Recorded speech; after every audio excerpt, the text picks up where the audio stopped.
পাহাড়ের কোলে গা ছমছমে ঘন জঙ্গলের মাঝে রয়েছে ডে 5-এ আমাদের আজকের অফবিট সিরিজে স্টে চটকপুর রিলেটেড সব ডিটেলস। কি করে আসবে, কোথায় ঘুরবে, হোমস্টের খরচ কত, প্যাকেজে কি কি থাকবে এবং এই অফবিট গ্রামের ব্যাপারে কিছু এমন তথ্য যা ট্যুর প্ল্যান করার আগেই জেনে নেওয়া উচিত। আজকের ভিডিওটা সেই সকল মানুষদের জন্য যারা adventure lover. Central wildlife সেঞ্চুরির মাঝেই রয়েছে এই ছোট্ট গ্রাম, যেখানে Himalayan black bear, Indian leopard ও আরো নানান পশু পাখির বসবাস। এবার বলি এই অফবিট গ্রামে আসবে কি করে। শিলিগুড়ি থেকে দার্জিলিং যাওয়ার বাস বা শেয়ার্ড গাড়ি করে নামতে হবে সোনাডা। সেখান থেকে হোমস্টের গাড়ি ভাড়া করে পৌঁছে যেতে হবে চটকপুর। একদিকের গাড়ি খরচ ওই 1200 থেকে 1500 টাকা। চাইলে নিজস্ব গাড়িও বুক করে ডিরেক্ট আসতে পারো। তবে মাথায় রাখবে সোনাডার পর থেকে রাস্তা ভীষণ খারাপ, তাই বড় উঁচু গাড়ি হলেই ভালো। এবার আমার পার্সোনাল এক্সপিরিয়েন্স বলি। আমরা ছিলাম পূজা হোমস্টে, যার খরচ পড়েছিল 1400 টাকা পার হেড। ক্লিন কোজি রুমে থাকার সাথে ছিল 4 বেলা খাওয়া দাওয়া। এখানে রান্নার টেস্টই আলাদা। দ্বিতীয় দিন চটকপুরে আমাদের দিনটা শুরু হয়েছিল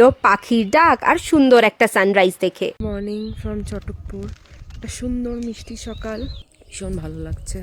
সকালের জল খাওয়ার খেয়ে পায়ে হেঁটেই ঘুরে দেখেছিলাম Kali Pokhri. Central wildlife সেঞ্চুরির মধ্যে দিয়ে একটা ছোট্ট ফরেস্ট ট্রেল। এছাড়াও কিছুটা হাইক করে যেতে পারো চটকপুর ওয়াচ টাওয়ার। এখানে সানরাইজ আর সুন্দর কাঞ্চনজঙ্ঘা ভিউ মন এমনি ভালো করে দেবে। 20টা ফ্যামিলি নিয়ে এই ছোট্ট গ্রাম 15ই জুন থেকে 15ই সেপ্টেম্বর ট্যুরিস্টদের জন্য বন্ধ থাকে। আজকে বিকেলটা গল্প আড্ডার সাথে চা পাকোড়া আর রাতে চিকেন রুটি খেয়েই ইতি টানলাম। পরের দিন আরো একটা নতুন অফবিট স্টের খোঁজ নিয়ে আসছি। Till then, stay tuned.